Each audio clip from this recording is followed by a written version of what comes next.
Oh, dus je heet nog Frieske roots? Een klein beetje, ja. Ik kon ooit dat versje, wat is het ook alweer, waarmee je test of je echt Fries kunt praten. Boeterbreeën.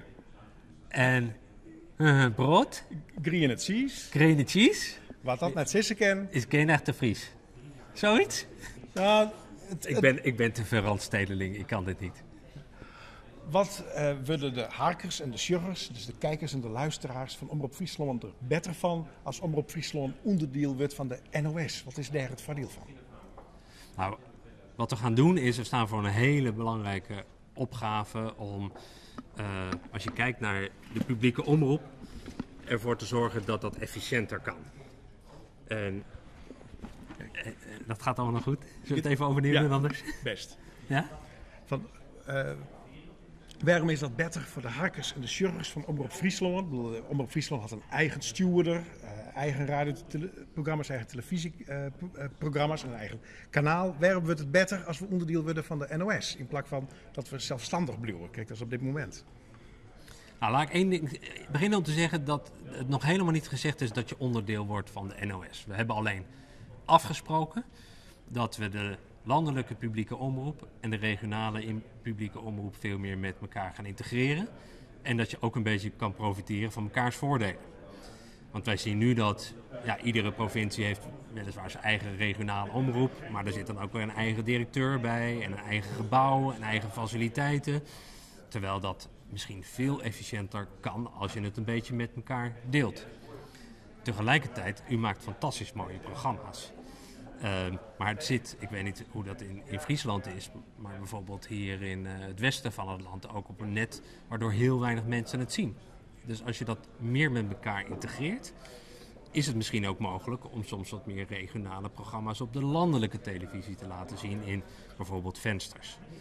Nou, zo zijn er voordelen te behalen, deels financieel, want we moeten ook fors bezuinigen met z'n allen. Maar ook deels die het vak voor u als programmamaker volgens mij een stuk mooier en interessanter maken.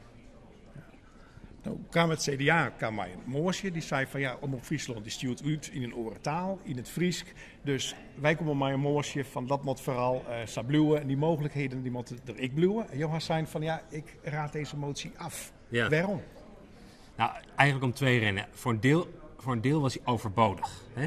Omdat de Friese taal en de Friese cultuur ook met internationale regelgeving al heel goed is geborgd. Maar waarom ik zei van ik ben het er toch niet mee eens, ik zou hem willen ontraden, is omdat ik vind dat we niet voor één regionale omroep een uitzonderingspositie zouden moeten maken in deze discussie.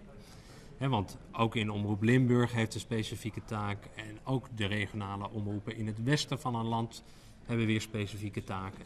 Laten we nou kijken hoe we het landelijk bestel en de regionale omroep wat meer met elkaar kunnen integreren, maar met behoud van de regionale identiteit. En dat geldt dan wat mij betreft voor alle omroepen en dus ook voor Omroep Friesland. En hoe zal die integratie eruit zien? Want je gaat zijn van, ik kom er maar een verkenning. Hoe vlug kent dat, zo'n verkenning? Nou, daar hebben we in ieder geval een jaar voor uitgetrokken om er eens een keer goed naar te kijken. Want het is nogal wat natuurlijk. Het gaat van de provincie weg naar landelijk. En dan moet je misschien ook nog iets meer samenwerken met z'n allen.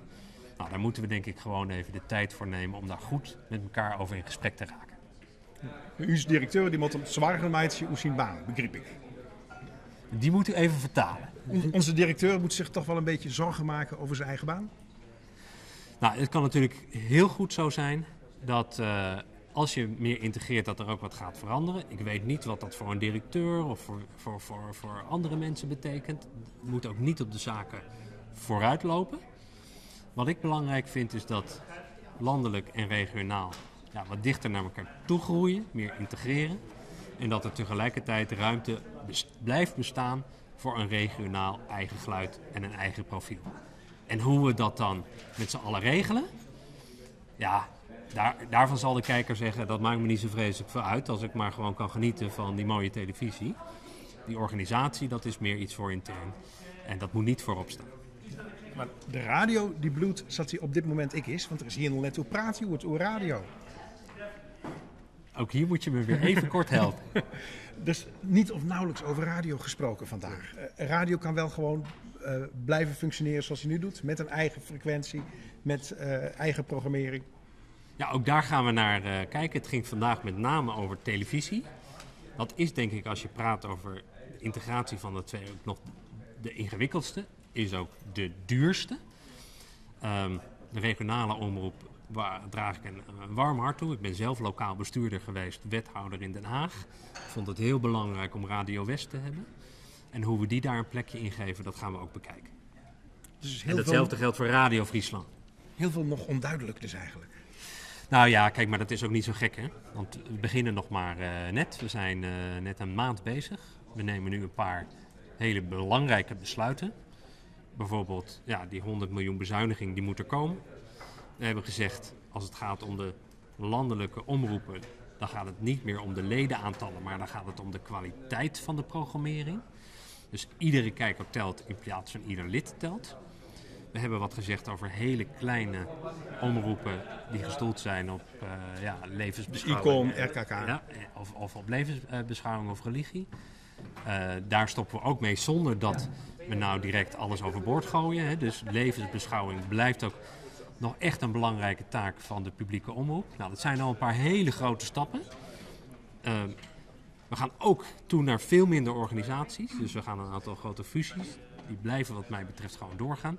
Nou, daar kan ik een hele tijd over praten. Maar daarmee zijn we er nog niet. We moeten nu ook een volgende stap maken. En daarvoor nemen we echt wat meer tijd.